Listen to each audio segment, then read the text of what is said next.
మన గ్లిమ్స్ లో కొన్ని అయితే డీటెయిల్స్ అయితే ఉన్నాయి. అని ఇన్ని డీటెయిల్స్ ఉన్నాయా అని చెప్పే రేంజ్ లో అయితే ఉన్నాయి. అవి ఏంటో వీడియోలో మీకు చెప్తాను. మ్యాటర్ లోకి వెళ్తే సైఫ్ అలీ ఖాన్ గారిది రిలీజ్ అని బైరెట్ టీజర్ లో చూస్తే మనకి చాలా హిడెన్ డీటెయిల్స్ అయితే ఉన్నాయి. ఫస్ట్ పాయింట్ వచ్చేసి సైఫ్ అలీ ఖాన్ గారిది యంగ్ అండ్ ఓల్డ్ లుక్ అయితే ఉంది అయితే కనిపిస్తుంది. మీరు అబ్జర్వ్ చేయండి. కుస్తీ ఫైట్ లో ఉన్నప్పుడు అక్కడ ఫైట్ చేసేది young version of Saif Ali Khan Baira. And climax shot లో మనకి ఫైనల్ షాట్ లో ఒక షాట్ అయితే చూపిస్తారు. దాంట్లో వచ్చేసి అయితే రింగుల్ జుత్తు వేసుకొని ఇంకొక సైఫ్ అలీ ఖాన్ లుక్ అయితే కనిపిస్తుంది. అది చూసుకుంటే మొత్తం వైట్ ఎయిర్ తో గెడ్డం వైట్ ఎయిర్ తో అయితే ఉంటుంది. సో తనైతే ఓల్డ్ లుక్ అనేది క్లియర్ గా కనిపిస్తుంది. భైరవ యూనివర్స్ లో ఉంటారు, ఇటు సన్ అయిన వారా యూనివర్స్ లో కూడా ఉంటాడు. సెకండ్ పాయింట్ ఓపెనింగ్ షాట్ లో మనకి అక్కడ ఉన్న జనాలు అందరూ వెళ్లి ఒక గాడ్ కి అయితే పూజిస్తూ ఉంటారు. ఆ గాడ్ ఫోటో వచ్చేసి చూడండి, సేమ్ ఫోటో మన వర స్టిల్ రిలీజ్ అయినప్పుడు కూడా తన క్యారెక్టర్ ఇంట్రడ్యూస్ చేసినప్పుడు కూడా మనకైతే కనిపిస్తుంది సేమ్ స్టిల్. అంటే అదే ప్లేస్ లా కుస్తీ ఫైట్ వర కూడా చేస్తాడని చెప్పి అయితే మనకైతే చెప్పగానే చెప్పేస్తారు.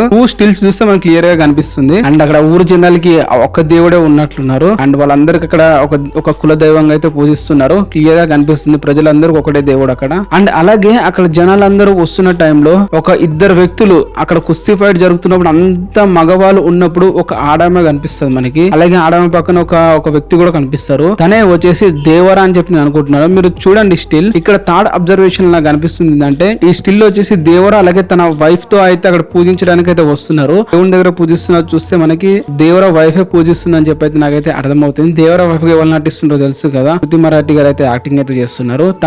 తన వాక్ స్టైల్ లాగా అయితే నాకైతే అనిపించింది. అలాగే దేవరా అక్కడ ఉండడం కూడా కనిపించింది. అందుకే అక్కడ ఉన్న జనాలు అందరూ వాళ్ళు అక్కడ రాగానే మర్యాదగా అయితే మొక్కడం అయితే జరిగింది. మనం అబ్జర్వ్ చేయొచ్చు. దేవరా అలాగే తన వైఫ్ అయితే అక్కడికైతే ఉన్నారు. ఈ స్టిల్ అయితే మనకి క్లియర్ గా కనిపిస్తుంది. అండ్ మనం ఇక్కడ చూడొచ్చు కళ్యాణ్ రామ్ గారు ఒక ఇంటర్వ్యూలో అంటాడు ఏమనంటే ఈ మూవీలో మేము డిజైన్ చేసే కుర్చీ కూడా మేమైతే సొంతంగా డిజైన్ చేసుకుంది, అవి ఎక్కడ కూడా కనిపించవని చెప్పి అనడం అయితే జరిగింది. సైఫ్ అలీ ఖాన్ గారు ఇది బైరెట్ టీజర్ లో మనకి క్లియర్ గా చూపించారు. కొన్ని కత్తులతో ఆయుధ పూజ చేయడానికి అయితే వెళ్తున్నారు అక్కడ ఉన్న మనుషులు. అది కూడా ఊరేగిస్తూ అయితే వెళ్తున్నారు. అంటే ఏదో పెద్ద యుద్ధంకి అయితే వెళ్తున్నారు అని క్లియర్ గా అర్థమవుతుంది దేవునికి పూజించే ముందు. సో అక్కడ అన్ని కత్తులు చూస్తుంటే మనకి మనకి గేమ్ ఆఫ్ థ్రోన్ లా మనకు ఒక సీట్ కనిపిస్తుంది కదా కూర్చున్న చైర్, సేమ్ అదే రేంజ్ లో అయితే కత్తులన్నీ అక్కడ పెట్టడం అనేది అయితే నాకు క్రేజీ షాట్ అనిపించింది. టోటల్ షో గారు ఈ రేంజ్ లా ఆలోచిస్తున్నారంటే వాట్సాప్ అని చెప్పాలి. అండ్ ఫిఫ్త్ పాయింట్ వచ్చేసి అక్కడ సైఫ్ అలీ ఖాన్ గారు కుస్తీ ఫోటోలో ఒకరిని కొడతా ఉంటాడు కదా గట్టిగా ఇష్టం వచ్చినట్లు. అండ్ ఆ సైఫ్ అలీ ఖాన్ కొట్టేది ఎవరినో కాదు మన దేవర మనిషినే. మీకెలా తెలుసు బ్రో అంటే మాత్రం దేవర అది ఒక స్టిల్ రిలీజ్ అయినప్పుడు దేవరతో పాటు ఆ విలన్ కూడా అంటే తనని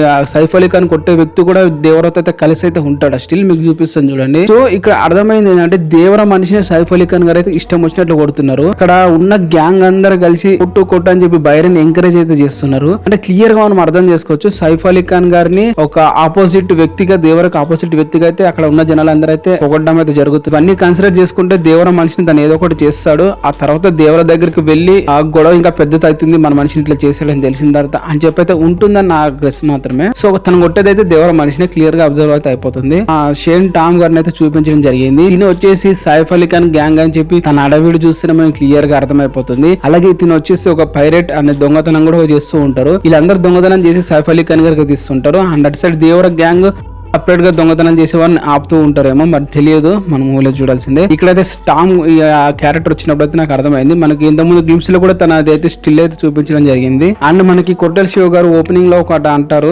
ఫర్గటన్ ఇండియా కేసు అయితే స్టోరీ అయితే జరుగుతుందని చెప్పాడు. అంటే ఇక్కడ ఉన్న మనుషులు ఇక్కడ ఉన్న వాళ్ళందరూ ముగ్గాలుగా ఉంటారు. వాళ్ళకి భయం అంటే ఏందో తెలియదు, దేవుడు అంటే భయపడరు, కానీ ఒకరంటే భయం అని చెప్పి అయితే గట్టిగా అయితే చెప్తాడు కొట్టెల శివ. ఆ ఒక్కడు ఎవడో కాదు దేవుడు అని చెప్పి అంటారు. అక్కడ ఉన్న స్టిల్ మనకి బైరెట్ డిజైర్ చూస్తే ఒక్కడికైనా భయం ఉన్నట్లుందా, ఇష్టం వచ్చినట్లు ఎగిరెగిరి పడుతున్నారు కొట్టని. ఇప్పుడు కూడా కంట్రోల్ లో లేరు, ముఖాల కంటే ఎక్కువగా అయితే ఉన్నారు. ఒక పైచాతిగా ఒక వ్యక్తి కొడుతుంటే ఇంకా కొట్టని ఎంకరేజ్ చేస్తున్నారంటే మనకి ఇక్కడే అర్థమైపోతుంది అక్కడ దేవర మృగాల్లాగా ఉన్నారు. ఈ మృగాలు అందరికి ఒకడంటే భయం, ఆ ఒక్కడే దేవర. మరి ఆ కొట్టేటప్పుడు దేవర అక్కడ లేకపోవడం వల్ల ఇదంతా జరుగుతుందేమో మరి చూడాలి. అండ్ అలా అతి చేయడం కూడా చూస్తుంటే దేవర వాళ్ళతో పాటు ఉండడేమో అనిపిస్తుంది.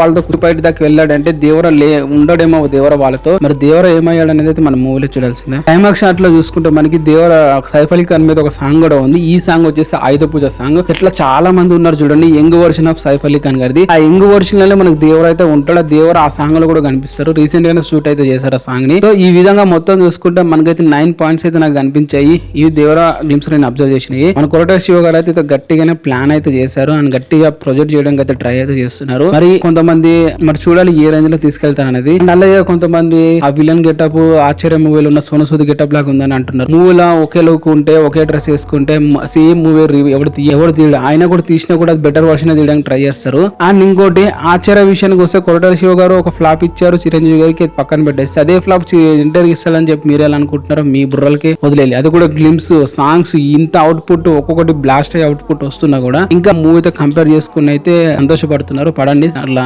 నీకే కొంత ఆనందం అయితే ఉందేమో. కొరటాల శివ గారు ఆశ్చర్య మూవీ తీసినా కూడా అదే మూవీ తీసినా కూడా ఇక్కడ బ్లాక్ బస్టర్ హిట్ అయిపోతుంది. ఇక్కడ జూనియర్ ఎన్టీఆర్ ఇక్కడ ఉన్నది తేడా చాలా ఉంటది. అది ఎందుకంటే టెంపర్ ద్వారా తారకన్న తీసే ప్రతి మూవీ కూడా స్టోరీ స్క్రీన్ ప్లే ఏ విషయంలో తగ్గడు, ప్రతి ఒక్కటి కూడా తనే ఇన్వాల్వ్ అయ్యి కూడా ఉంటాడు. కాబట్టి అయినా మీరు ఊహించుకుని ఏం జరగలే కానీ ఇది గైస్ వీడియోస్ మీకు ఎలా అనిపించింది, మీరు కొత్తగా ఏమైనా అబ్జర్వ్ చేశారా గ్లిమ్స్ కింద కామెంట్ చేయండి. నేను చెప్పను ఏమైనా ఉంటే చెప్పి ఛానల్ని సబ్స్క్రైబ్ అయితే చేసుకోండి.